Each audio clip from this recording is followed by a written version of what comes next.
রোমানিয়ার embassy কিভাবে face করবেন? অনেকেই কিন্তু মনে করে যে এম্বাসি কঠিন ইন্টারভিউ নেয়, কিন্তু বাস্তবে এম্বাসি কোনো কঠিন ইন্টারভিউ নেয় না। তারা শুধু আপনার পরিচয় সম্পর্কে জানতে চায় আর যাচাই করে যে আপনি যে কোম্পানিতে যাচ্ছেন সে সম্পর্কে আপনার পূর্ণ ধারণা আছে কিনা। তো এম্বাসিতে কি কি ধরনের প্রশ্ন করা হতে পারে সেগুলো জানি। ১. আপনার নাম আর পারিবারিক তথ্য। ২. আপনি ম্যারিড না আনম্যারিড। ৩. আপনি মালয়েশিয়াতে কতদিন ধরে আছেন। ৪. আপনার বর্তমান ভিসার ক্যাটাগরিটা কি। ৫.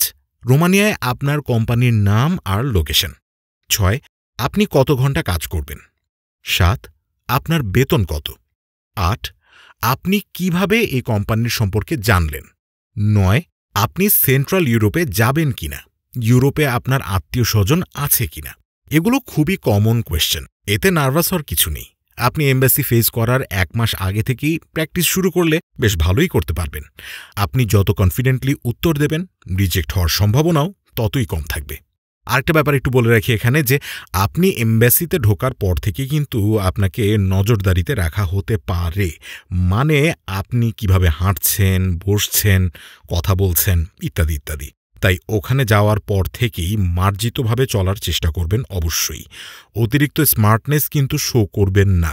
আবার সবকিছু একেবারে গুরুত্বহীনভাবে এলেবেলেভাবেও নেবেন না, ঠিক আছে?